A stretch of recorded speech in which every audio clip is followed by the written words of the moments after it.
जय श्री सीताराम। प्रथम माता सीता को नमन, भगवान राम को नमन, सभी राम भक्तों को प्रणाम। आइए हम सब अपनी सारी चिंताओं कामनाओं को भगवान राम के चरणों में समर्पित कर दें और अयोध्या में चले, जहां हमने देखा कि मंत्रा कहती है कि कैकेयी तुम अपनी छाती को पीटते रहना जिससे कि महाराज के हृदय में घोर पीड़ा हो।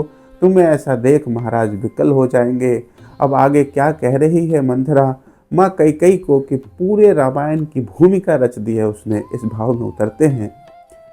कही मंथरा कुटिल मति देहा, तुम राजन प्रिय ना संदेहा, तुम्हारी लगी प्रवेश सके आगी, तब कष्ट देखी स्नेह जागी। मंथरा कुब्जा कुटिल दासी ने अपनी कुमति रानी कैकेयी को समझाया और कहती है, हे कैकेयी, तुम राजा दशरथ की परम स्नेही हो, इसमें कुछ भी संदेह नहीं है। तुम्हारे लिए राजा दशरथ अग्नि में भी प्रवेश कर सकते हैं। तुम्हारे ऐसे कष्टकर स्वरूप को देखकर राजा दशरथ के हृदय में तुम्हारे प्रति स्नेह जागेगा। अब कैसे मंथरा ने राजा दशरथ को विवश करने का उपाय रानी को सिखाया है, देखें। न कुपित न क्रोध भाव लेवा, तुम ही हेतु प्राण सके देवा, तुम्हारी लगी कष्ट सरी हेला, कब हूँ तुम्हारी मति ना अवहेला। मंथरा कहती है कि तुम्हारे दुखी रूप को देखकर राजा दशरथ क्रोध नहीं करेंगे। तुम्हारे कारण राजा अपने प्राण भी दे सकते हैं। तुम्हारे लिए राजा दशरथ कष्टों की नदी को भी पार कर सकते हैं। वो कभी भी तुम्हारी मति बुद्धि की अवहेलना नहीं कर सकते। कैसे मंथरा ने हर दृश्य दिखाया है माँ कैकेयी को, वो देखिए। कैकेयी तुम परम सौभागी, यदि इच्छा सो अवश्य लागी, भांति भांति का रतन धन खानी, कही राजन तव मति भरमानी। मंथरा कहती हैं कि रानी कैकेयी, राजा तुम्हें भांति भांति की बातें कहेंगे। वो कहेंगे कि जो भी तुम्हारे मन में इच्छा है वो अवश्य पूरी होगी। तरह तरह के रत्न आभूषण वस्त्र आदि धन निधि की खान, ऐसी बातों में तुम मत आना कैकेयी। अब मंथरा कहती हैं कि राजा तुम्हें क्या क्या दे सकते हैं, इस पे देखिए। भूषण बसन की मणि खलिहानी, दे सके धेनु अवश्य धानी, अडिग कठोर रही की पहाना, कतनो बरिखा जलु सो पाना। मंथरा कहती है कि कैकेयी आभूषण वस्त्र मणि खेत खलिहान सब राजा तुम्हें दे सकते हैं, गाय गौरू अश्व सब कुछ तुम्हें दे सकते हैं, किंतु रानी कैकेयी तुम अपने निश्चय पर अडिग रहना। कितनी भी राजा दशरथ कृपा की वर्षा करे, तुम पत्थर के समान कठोर रहना। अब आगे क्या कह रही है मंथरा, देखें। कतनो कही नृप तुम ही बुझाई, कैकेयी नृप सुता ना डिग पाई, अचल अटल अत्यंत कठोरा, तब विपक्षी भाग सके फोड़ा। मंथरा कहती है कि रानी कैकेयी कितना भी तुम्हें महाराज समझाएं, कैकेयी नरेश की पुत्री, तुम अपने निर्णय पर अडिग रहना। अचल अटल अडिग पत्थर के समान कठोर, तब ही तुम अपने विपक्षी कौशल्या के भाग को फोड़ सकोगी। देखें कि कितनी कुटिल सोच है मंथरा दासी की, जो माँ कैकेयी को वो पढ़ा रही है।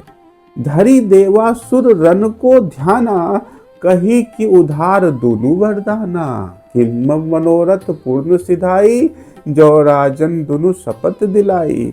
मंथरा कहती है कि तुम महाराज दशरथ को देवासुर संग्राम की याद दिलाना, कहना कि हे राजन, मेरे दोनों वरदान तो आपके पास उधार हैं, मेरे मनोरथ को पूर्ण करे राजन, मेरे दोनों वरदानों को पूरा करने का शपथ लें राजन।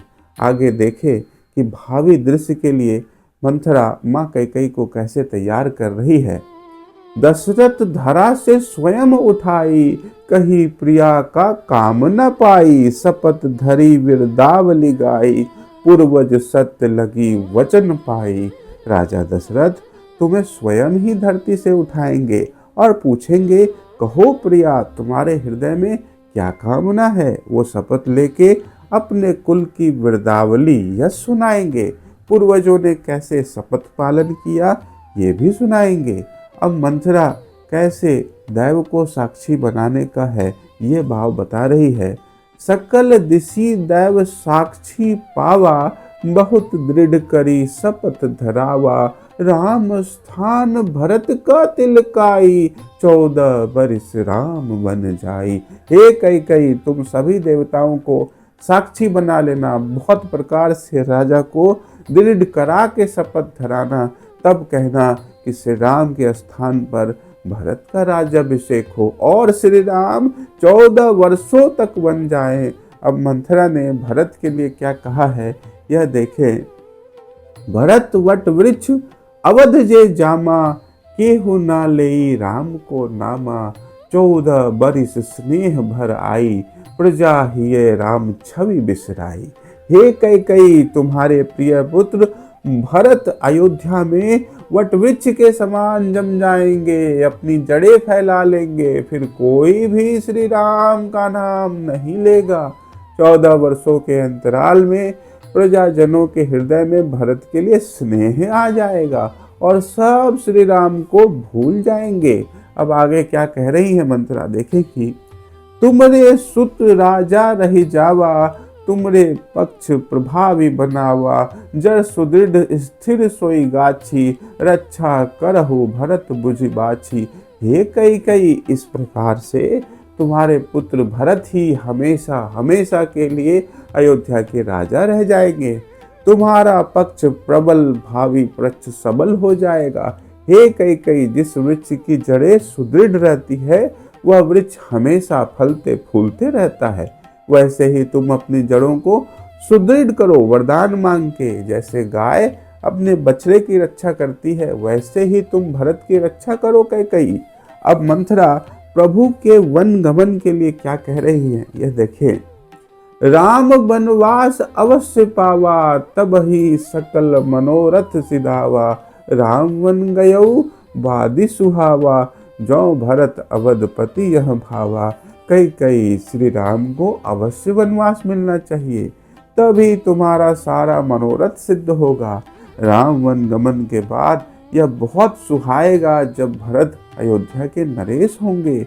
अब मंथरा राजमाता के लिए क्या कह रही है ये देखें। राजमा बन फूले न समाई, कई सुध अवधपति जाई, सब मनोरथ का एक मूला, राम वन गमन ही ना भूला। हे कई तुम राजमाता बन के फूले नहीं समाओगी, तुम्हारे प्रिय पुत्र भरत अवध के राजा होंगे।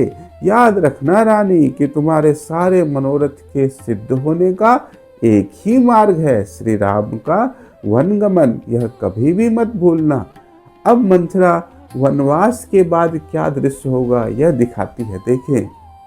वनवास बादी अंत प्रभावा, यह राम सो राम न भावा, पुत्र भरत होई शत्रुहीना, राम प्रभाव प्रजा ही छीना। हे कई वनवास के बाद श्री राम का प्रभाव समाप्त हो जाएगा। वनवास के बाद श्री राम आज वाले श्री राम नहीं होंगे। तुम्हारा पुत्र भरत निष्कंटक राज्य पाएंगे, शत्रुहीन हो जाएंगे, प्रजा के हृदय में भी श्री राम का प्रभाव कम हो जाएगा। देखिए भगवान का प्रभाव तो कभी समाप्त नहीं हो सकता, किंतु यह सब विधि की रचित लीला है। आगे का भाव देखें। कहू कि जन्म जन्म प्रभु मनाई, उनके कृपा कछु निमिष पाई, तब ही राम को छवि छन पावा, उन्हीं प्रभाव कभू ना जावा। कहिए कि जन्मों जन्मों के विनती के बाद भगवान की कृपा होती है तो उनके एक छवि का दर्शन होता है। उस अनादि अगाध अनंत भगवान राम का प्रभाव कभी समाप्त नहीं होगा, किंतु यह विधि की रचना है। अब देखें आगे क्या भाव समाहित है। कतने युग जीव आई जाई, जन्म जन्म का सुकृत जुराई, जब ही बनी राम रंग नीपा, तब ही दर्शन प्रभु को समीपा। कितने युग आएंगे जाएंगे, जीव का बारंबार विभिन्न योनियों में जन्म होता रहेगा। जब जन्मों जन्मों के सुकृत का पुण्य फल जुड़ जाएगा, हृदय भगवान के प्रति स्नेह से लबालब भर जाएगा, तभी प्राणी को भगवान का दर्शन उनका सामीप्य मिलेगा। किंतु देखें कि मंथरा कुमति रामायण की भावी पटकथा लिख रही है। आगे तक कुटिल खल समुझाई, राम कानन बादी जब आई। वादी वन गमन सो न प्रभावा, तुम्हारी पुत्र राजा रही जावा।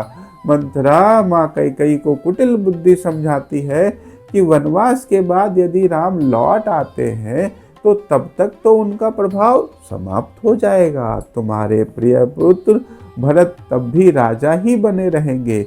अब आज की कड़ी में बस इतना ही। प्रभु राम हम सब पर अपनी कृपा दृष्टि बनाए रखें। जय श्री सीताराम।